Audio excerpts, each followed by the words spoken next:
Okay. Last time, tonight's Halacha and Tanya. So last time we're learning the halachas of a little bit of Lashon Hara, Rechilas, Meitzi Shemra. Lashon Hara is when you speak bad about somebody. Rechilas is when you talk about somebody, even if it's not bad, but the person doesn't want it to be known. And that's why it's called Rechilas. Rechilas, like there's a peddler. A peddler loads up goods in one place and unloads them in a different place. So a gossiper, even if it's not bad, but the person doesn't want that people should know about it. That is called rechilas. Lashon hara is when you speak bad about a person, but it's true. Meitzi shemra, which is even worse, is when you speak bad about somebody and it's not even true. When you make up stories about somebody. Then there's something called avak lashon hara. Avak lashon hara literally means the dust of lashon hara. It's not real lashon hara. For instance, somebody wants to tell you something about somebody, and you say, "Do me a favor. I don't want to hear about that guy." You didn't say anything wrong. You implied though that have plenty of bad to say about him, just don't want to say it. So even though you're not actually saying it, halachically it's still called avak lashon hara. It's the dust of lashon hara, which is forbidden. Or if you speak good about somebody in the presence of his enemy. So what's going to happen? You're going to speak good about somebody in the presence of his enemy, and he's going to say, "Oh yeah, let me tell you about that guy." So again, you're causing lashon hara, which is called avak lashon hara, the dust of lashon hara. All those things are forbidden. The Gemara says that different Gemara say different things. Whoever speaks lashon hara does not merit to see the Shekhinah, the divine presence. Whoever speaks lashon hara denies the existence of God. It's like idolatry, adultery, and murder together. A person that speaks lashon hara should be thrown to the dogs. This is all in the Gemara. Okay, it should be thrown to the dogs. He's going to get plagues, leprosy on him. Death comes into the world. Evil comes into the world.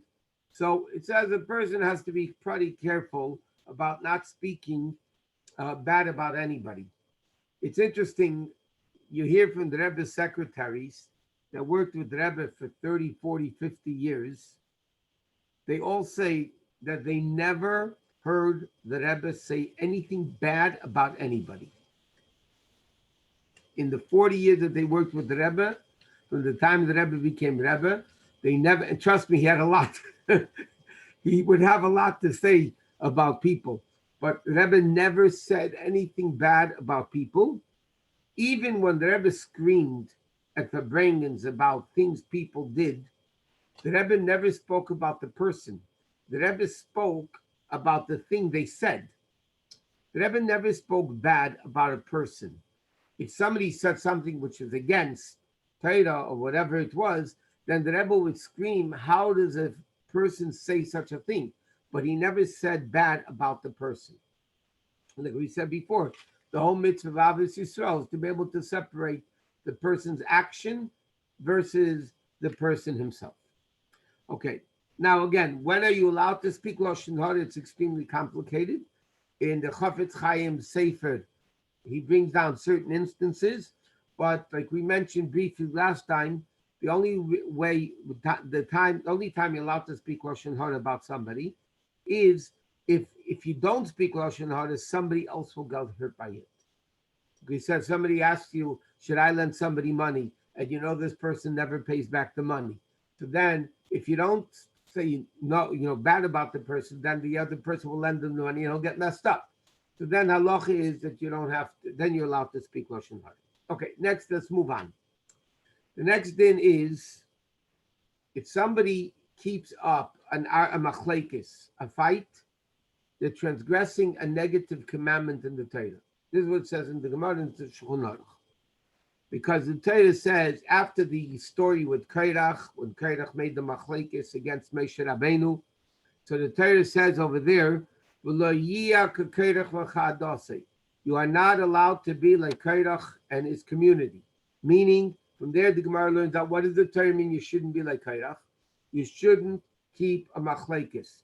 And therefore, even in Pirkei Avos, when the Mishnah speaks about, machlekes, which is l'shem shamayim, Hillel and Shammai, and the machlekes, which is not for the sake of God, and the Mishnah says the example of Kairach, the Mishnah doesn't say Kairach u'Meisha. It's Kairach b'chol adosei, Kairach in his community, because Moshe Rabbeinu didn't keep the machlekes. Moshe Rabbeinu went to make peace with Dasan and Aviram. Moshe Rabbeinu went out of his way to make peace with Kairach.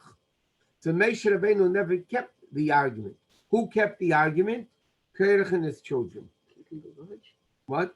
Not keeping the grudge. I'm talking about keeping an active fight. Mm-hmm. A fight. Grudges is separate. We're going to get to grudges in a second. But you can't have a fight. And the Gemara says, even a fight l'shem shemayim. It's interesting. In the Gersa Kodesh in Tanya, when the Alter Rebbe was released from prison on Yutas Kislev, the Alter Rebbe wrote a very sharp letter to the Chassidim, and he says to the Chassidim, I'm warning you because now the Chassidim won over the Misnagdim.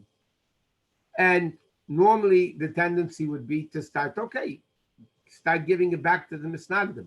And the Alter Rebbe said in the letter in the Gersa Kodesh, the Alter Rebbe said, I'm warning the Chassidim, I don't want them to say a word to the other side. I don't want them to get involved in any fights and any arguments. Stay out of it. And you see, this is a din also in Shulchan Aruch, that even a fight, which is l'shem shamayim, you should also keep away from. You should just try to keep away from any machlekes whatsoever. If somebody keeps up a machlekes, they're actually transgressing a negative commandment in the Torah. Another interesting din is what's called nekama and netira. Nekama means revenge, and netira is a form of revenge. And the Gemara gives the two examples, and Shulchan Aruch gives these examples as follows. I come over to you and say, lend me your axe. I'm just mentioning the story, the case in the Gemara. Lend me your axe. And you say to me, no, I don't want to lend it to you. The next day you come to me and you say to me, can you lend me, or like they say in Yeshiva, borrow me your axe. Lend me your axe. And you say, and I would say to you, no, because just like you didn't give it to me, I'm not going to give it to you. That is biblically forbidden. It's called the lav of nekama. But there's a second lav. It's called netira. What is netira? Interestingly, which is also forbidden. Netira means like this. I come to you and ask you, please lend me your axe. You say no. You come to me the next day and say, can you lend me your axe? And I say to you, yes, I'm going to give it to you because I'm not like you who didn't give it to me. I will give it to you because I'm not like you. That is also a negative commandment in the Torah, biblical lav in the Torah that's called leisikain v'leisiter. Nekama is when I don't give back what I do to you what you didn't do to me. And the tit is when I don't do what you did to me, I do it. But I let you know that I'm not like you. That both are biblically forbidden. But, and in Mamish, it's a lav in the Torah. It's a negative commandment in the Torah. But there's an interesting din in Shulchan Aruch, and I'm going to make it clear, not that it's allowed, but you don't biblically sin. For instance, that's only when it comes in for monetary issues. Lend me money. No, yes, I'm not like you. When it comes to monetary issues, then the negative commandment of nekama applies. But if you hit me and I hit you back, it's forbidden, but it's not the lav, it's not the biblical prohibition of nekama. That's what it says in Shulchan Aruch. It's only if it's in your body or in your honor. You don't honor me, I don't honor you. That's not the negative commandment. It says it's not a good midah. It's not a good way of acting. It's improper. It's immoral. But you don't get a negative commandment of nekama or netira only when it deals with money. You want to lend me something? I say no, yes, whatever it may be. But if you hit me and I hit you back, it's wrong. I may be called a Russia for hitting you also. But bottom line is it's not biblically forbidden. Okay, next. Another din over here is they're all in the halacha of how to be a mensch. It says a person should be careful not to eat a lot. This is not because you're going to gain weight. That's a separate issue. A person should not be, like it says, they shouldn't be ribu yachilu shtia. It's the expression in halacha.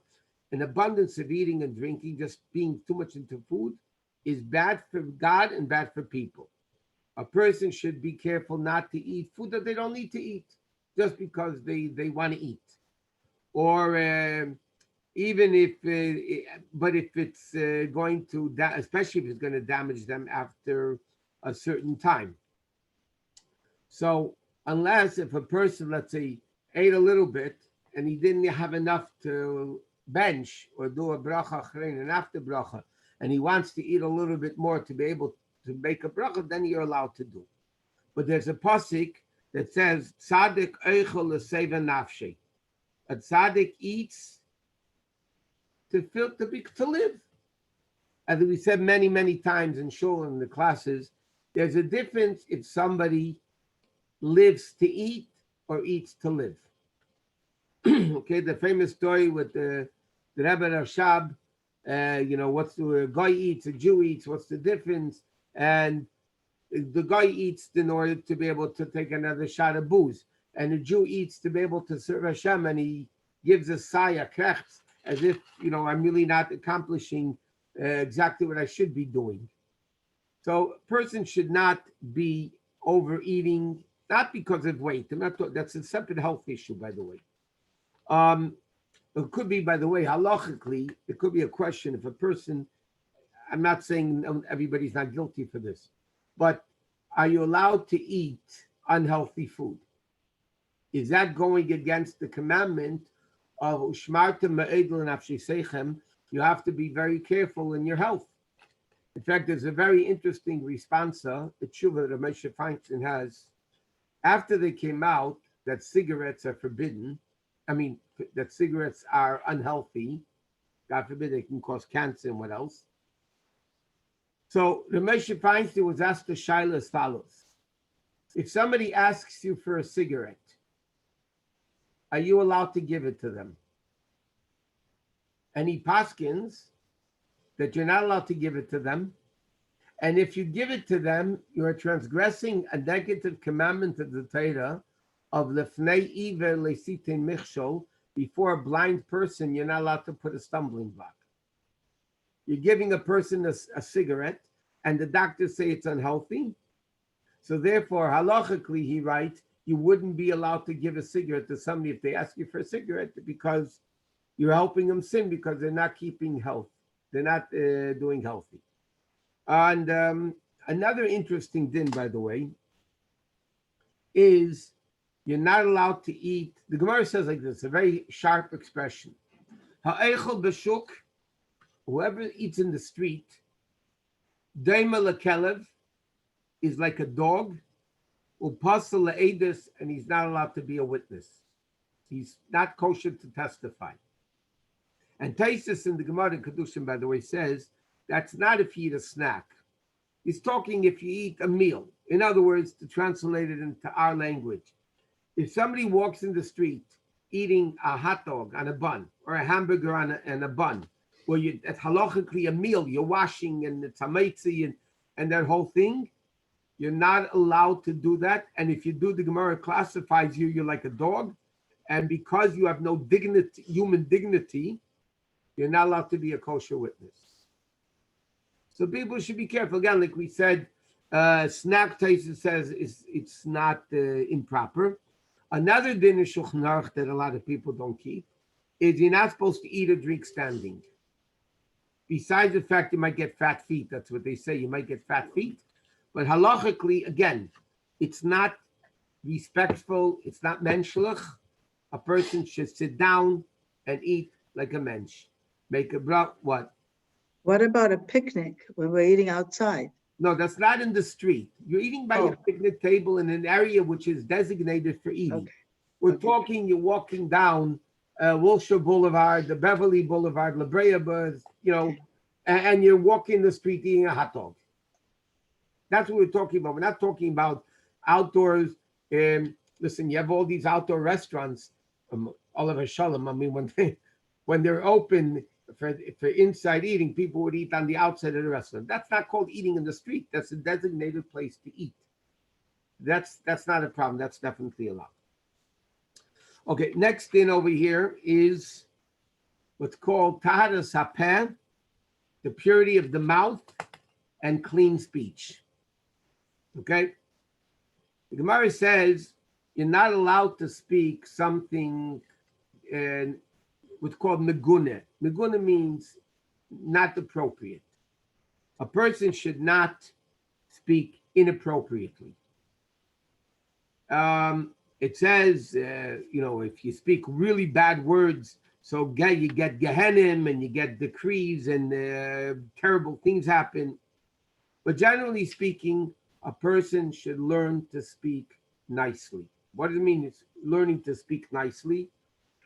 Like we said in the past, I mean, I'll give you an examples that he says. You shouldn't even say Mamzer, Rasha, Kuras, Shaita, Meshuga, Mummer, Satan, all these things, it's inappropriate for somebody to talk. Like we learned, even the Gemara speaks about the Torah adds many letters. When we were learning Parsha many weeks ago, the Gemara says the Torah added an extra 11 letters by Noach. Instead of saying the word Tamei by the animals to bring into the table by the flood, instead of saying animals which are Tamei, the Torah says Abehema Asher Einena Tahira, an animal which is not pure. The Rebbe would never say the word death. The Rebbe would always say Hepach HaChayim, the opposite of life. And we find even in Chazal, I mean, we mentioned this in the previous class a long time ago, which means as follows. A blind person in Halacha, in Hebrew it's called Iver. But in Halacha and Gemara it's called Sagi Nahar. Sagi Nahar means an abundance of light. Instead of saying the person is blind, which is something negative, the person says, the Gemara's expression is Sagi Nahar. Sagi Nahar means an abundance of light. Which means, by the way, it's not a false expression, because Torah doesn't lie. Torah can't use a nice word that if it's not true. Sagi Nahar actually means abundance of light. And I'm going to go off a little bit to explain a concept that Chassidus explains. It's a very, very wonderful concept.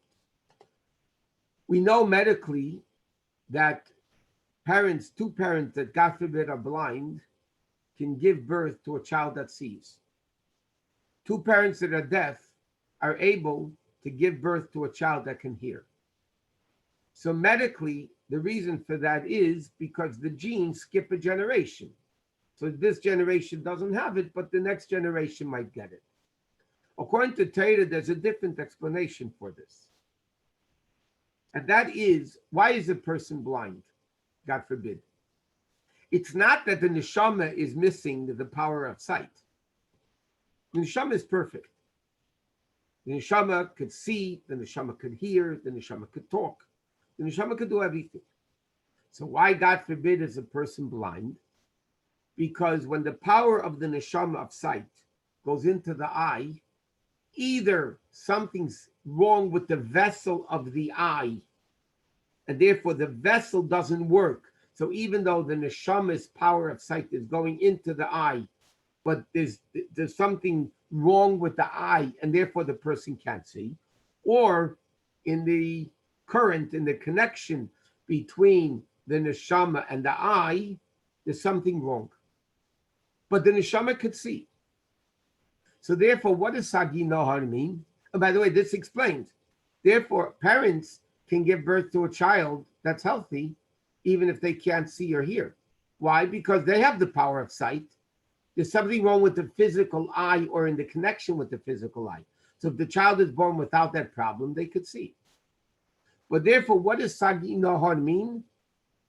Sagi Nahar means that the person is blind, according to Torah, because the neshama's power of sight is too much for the vessel of the eye, and therefore the eye can't work.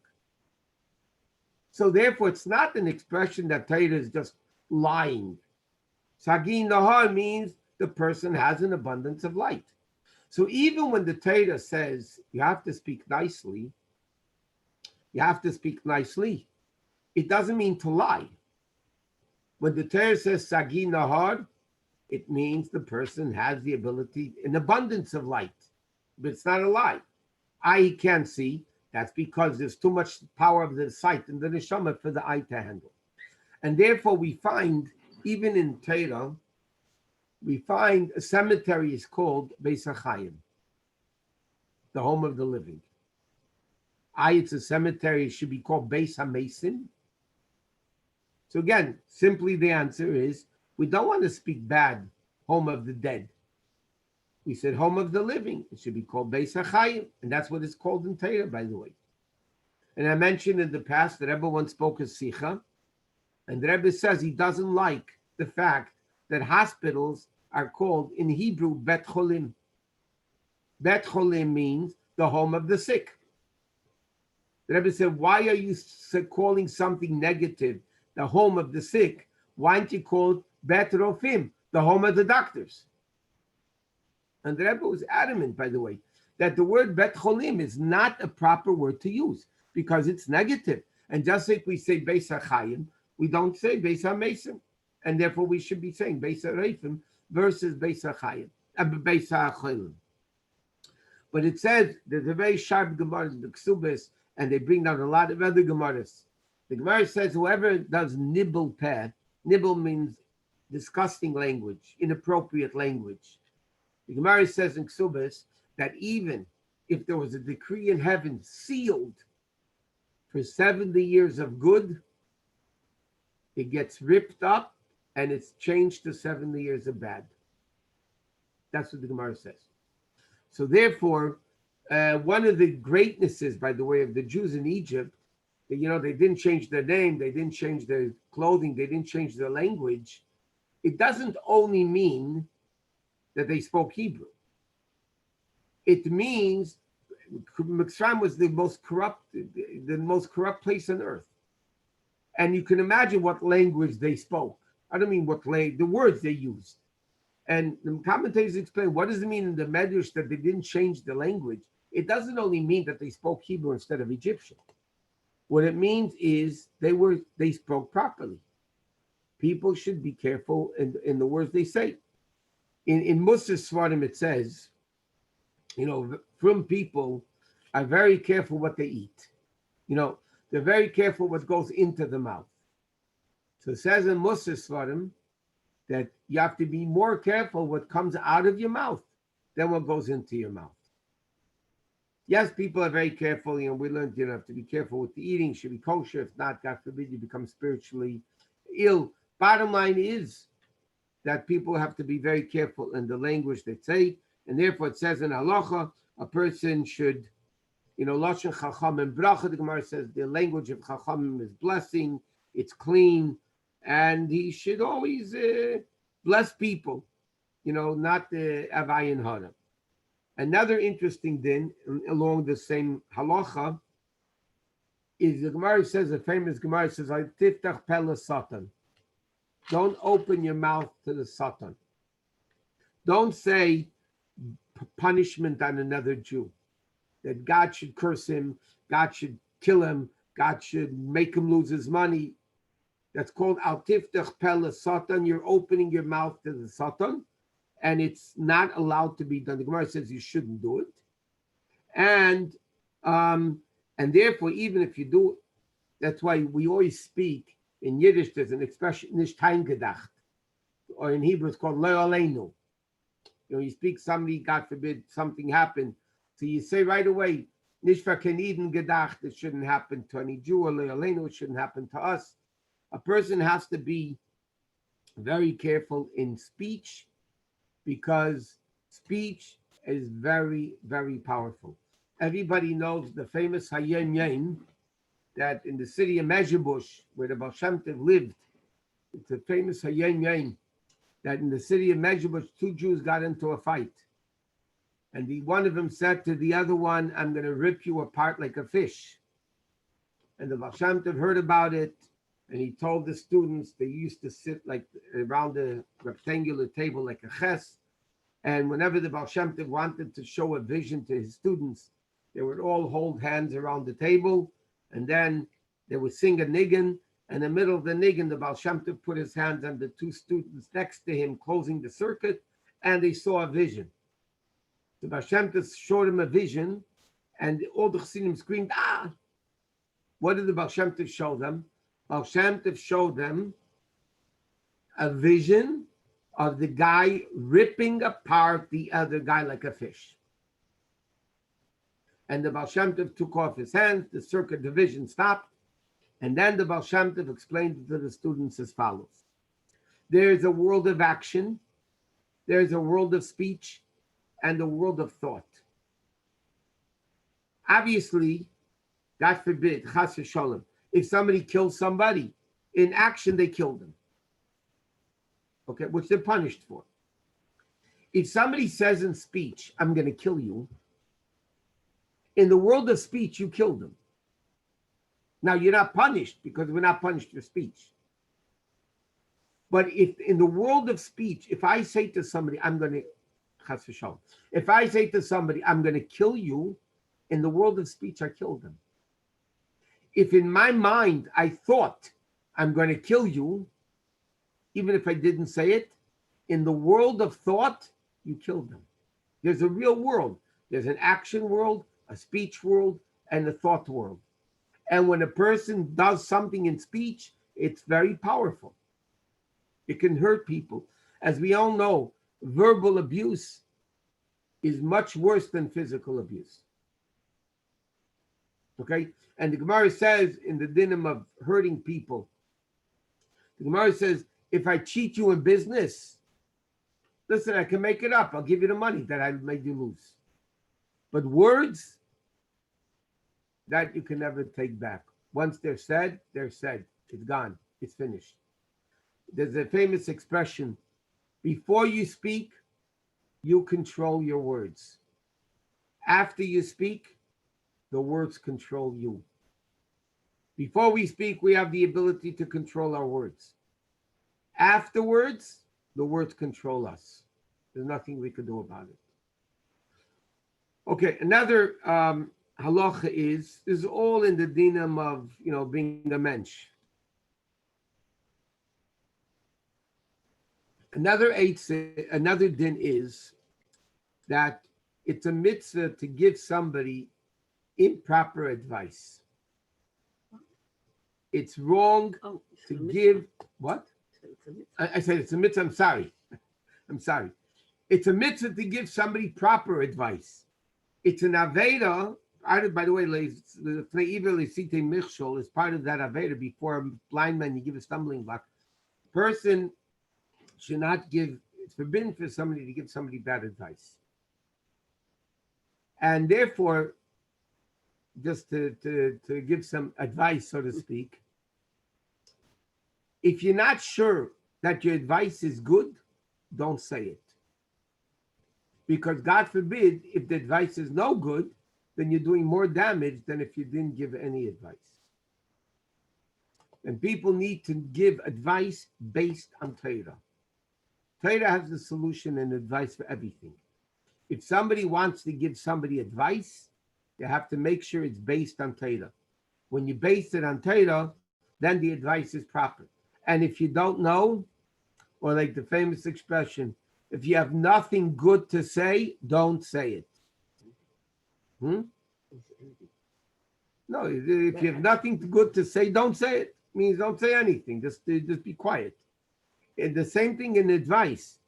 If you want to give somebody advice, number one, halacha says, you need to really mean the benefit of that person. Sometimes, I can give somebody advice because I'll gain by it. So I'm going to give him not such a good advice because if he does what I say, then I'm going to gain by it. That's biblically forbidden to do. So a person needs to understand they need to give proper advice, and then they're able to give advice. And if not, like it says in Tanya, that we're going to start now. In Tanya, the Alter Rebbe in the introduction says that he wrote Tanya as a book of advice to solve any spiritual dilemma, any spiritual problem could be solved in through Tanya. And the Alter Rebbe says, if you're not able to find it in Tanya yourself, go to the older Hasidim that know how to find the answer in Tanya. And if not, don't give advice if you don't know what to say. And you know what? There's nothing wrong with a person saying, I'm sorry, I don't know how to help you. I would love to, and I don't know how to help you. There's nothing wrong with that. It's better sometimes than giving negative advice that can make it even worse. Okay, let's go to Tanya.